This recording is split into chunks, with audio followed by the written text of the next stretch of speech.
Greetings, everyone, and welcome to the Occult Think Tank. My name is Greg. In this video, I am going to be talking about and showing just how stupid some Christians can be. And I say some because I'm not going to say all of them are this damn dumb. But unfortunately, there's probably more than I'd like to admit that actually are this damn dumb. This all came about because I watched a stupid video that had been titled, "You Can Outrun the Police, but You Can't Outrun God." And I left a little bit of a setup question or statement of there's no evidence that God exists to outrun. Yes, it's a bit of a setup. It's tossing a bone out there to see if someone's going to be dumb enough to bite. And of course, there's always an idiot ready to bite on that. And they give a verse to go along with and show, I guess, to further show their stupidity. But before I get into that Psalms 2:4 verse, I want to draw your attention to the "May God have mercy on this clown," and then "God bless." Now I'm asking all of you, based on that post, who exactly is it that this person is saying "God bless" to? Wouldn't it be logical to conclude that they are asking this God to bless the one that they just called a clown? I don't get it. I really, really don't understand the logic or lack thereof. But let's look at this Psalms 2:4.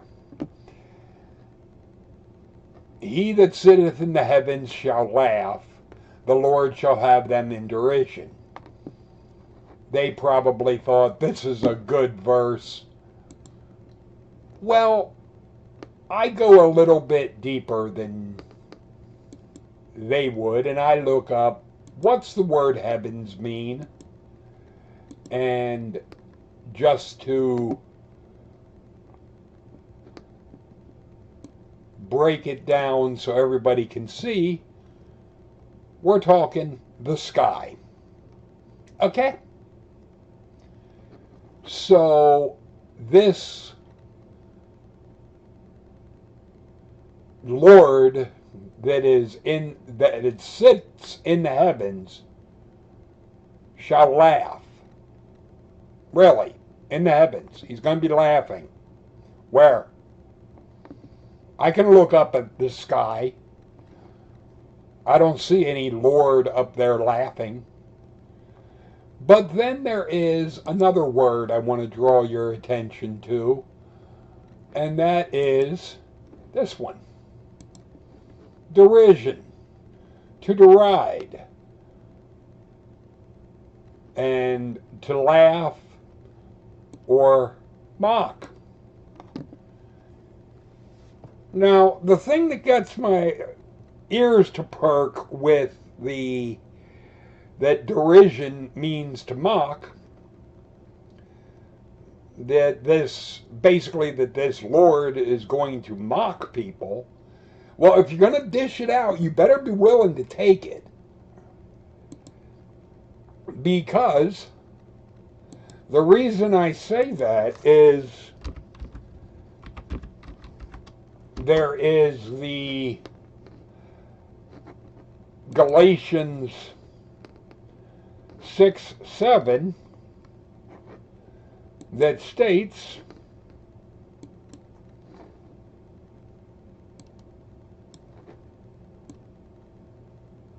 God is not mocked. So he's willing to dish it out, but he can't take it. What a bitch. That to me makes it's laughably absurd. This God is a child. It can dish it out, but it can't take it. That, if you're going to do the mocking game and laughing at game, I can play that game too. The thing is, Christians can't handle when they're being laughed at, and that's really what this comes down to. It's not about the fictional God being mocked. This is about them being mocked. Let's just be clear. We're not talking some alien Jesus or idea of some kind of God floating in the sky. That's not what any of that shit is actually referring to or getting at. The thing is, we then have, and just not to distract, there is this bit of bullshit that I know I may be nitpicky, but it's a pet peeve of mine when people try to use the letter U in place of the word you. I understand that it can be a type of internet shorthand.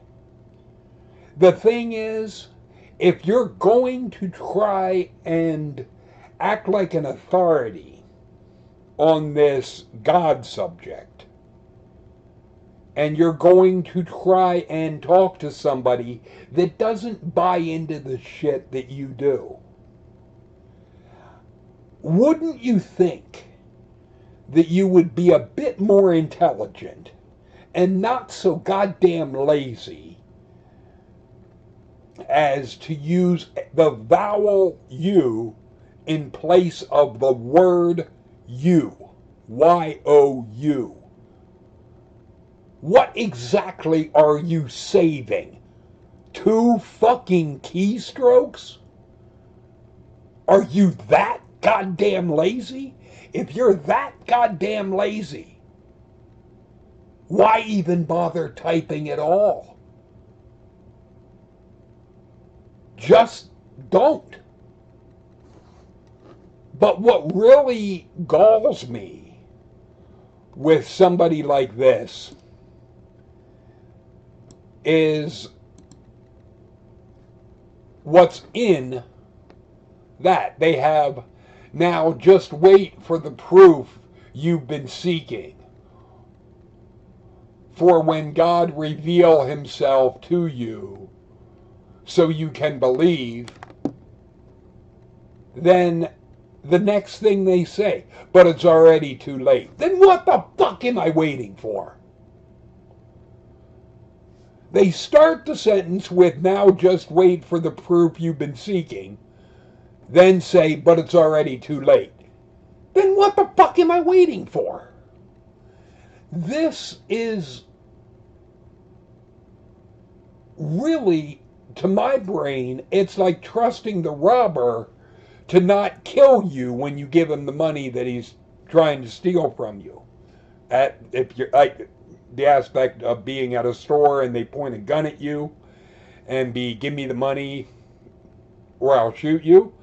There's no reason to believe once they have the money they're not going to shoot you. So why go along with their game in the first place? The thing is, that's what this really comes down to, is what these people want. Christians like this, they're showing everyone just how wicked and evil they are. because the things that they want to have happen to those that are not like them really shows where their heart is, where their head is. You don't see the good, heroic character going around wanting the evil character to be tortured. But the evil character will want to harm and hurt the good one. What we see from the religious is a desire to hurt those that aren't just like them, which shows how evil they are at the center, at the heart of what they are. But then they do the Pascal's wager. The rather believe in God and die and find out there is no God than to not believe and find out that there is. I really have just a little bit to say regarding Pascal's wager. If you're going to wager on a God and you're going to try and play this game, you better be damn sure that the God you're wagering on isn't all-knowing. Because if the God you're wagering on is all-knowing, it will see right through your attempted deception. That it won't go for your playing stupid little games of mouthing words of belief in order to try and appease or win some prize. Because that's really what it comes down to. And that is something a God would see right through. Hell, anyone with any intelligence at all, I don't have to be all-knowing to see through the self-centered, self-serving mindset of someone like this. If I can see through it, and I'm not all-knowing, but I can see through and see just how this is rooted in all for me and fuck you too, don't you think a God would see through it? And if it does, why would it reward you for how good can you kiss ass? We have a lot of examples in this world of people that are good at brown nosing and kissing fucking ass. If you think that is a virtue, you're an idiot. If you think that's a good practice, it never works out well for those that try to be the kiss ass. They might think that it's going to get them places, but it's not. Because those that actually give a damn have no interest in those that are trying to demonstrate just how well they can kiss up. Feel free to leave your thoughts and comments in the comment section. Talk to you later, people.